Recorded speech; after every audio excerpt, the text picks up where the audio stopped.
நாளைக்கு ஆடி பிறக்க போதுங்க. எல்லாருக்குமே ஆடி மாதம்னாலே ஸ்பெஷலு. எனக்கு எப்போவுமே ரொம்ப ஸ்பெஷலு. ஏன்னா ஆடி 18ன்னு சொல்லுவாங்க இல்லையா, ஆடி பெருக்கு.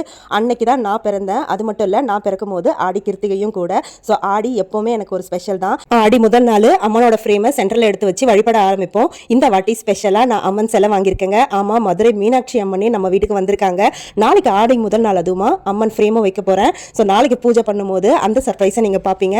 ஸோ நாளைக்கு ஆக்சுவலாக பார்த்தீங்கன்னா பிரம்ம முகூர்த்த பூஜை போயிட்டு இருக்கு. முருகரோட 21 நாள் பூஜையும் போயிட்டு இருக்கு. பிரம்ம முகூர்த்த பூஜை 20வது நாள் அண்ட் முருகரோட பூஜை பார்த்தீங்கன்னா 21வது நாள் முடிகிற, அதாவது பூர்த்தி பூஜை நாளைக்கு பண்ணணும். இந்த 2 பூஜை இல்லாமல் ஆடி 1 பூஜையும் இருக்கு. அது மட்டும் இல்லைங்க, நாளைக்கு வியாழக்கிழமை குபேரர் பூஜையும் இருக்கு. ஸோ எனக்கு தெரிஞ்சு நாள் முழுக்க நான் பூஜை ரூம்ல தான் இருக்க போறேன் போல இருக்கு. அண்ட் இந்த அம்மன் சிலை பார்த்தீங்கன்னா 5 இன்ச்சு நல்லா அழுத்தமா அழகா இருக்காங்க. இது வந்து நான் நற்பவி ஹேண்டிகிராஃப்ட்ஸ்ல தான் வாங்கினேன். அண்ட் இவங்களுக்கு ஒரு ட்ரெஸ்ஸும் நான் வாங்கியிருக்கேன். இந்த ட்ரெஸ் வந்து நான் இங்கே லோக்கல் ஷாப்ல தான் வாங்கினேன். ஸோ இது எப்படி இருக்குன்னு பார்த்துட்டு நான் நிறைய கலராக வாங்கலான்னு இருக்கேன். ஸோ அம்மன் நிஜமாவே சூப்பராக இருக்காங்க. நாளைக்கு நான் இவங்கள நம்ம வீட்டில் வைக்க போகிறத நினச்சி எனக்கு ரொம்ப ஹாப்பியாக இருக்குது.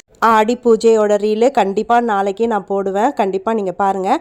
அண்ட் இந்த சிலையோட டீட்டெயில்ஸ் எல்லாமே நான் டிஸ்கிரிப்ஷனில் வைக்கிறேன். வேணுன்றவங்க நற்பவி ஹேண்டிகிராஃப்ட்ஸ் செக் பண்ணி வாங்கிக்கோங்க. நாளைக்கு பூஜையில் பார்ப்போம். பாய்.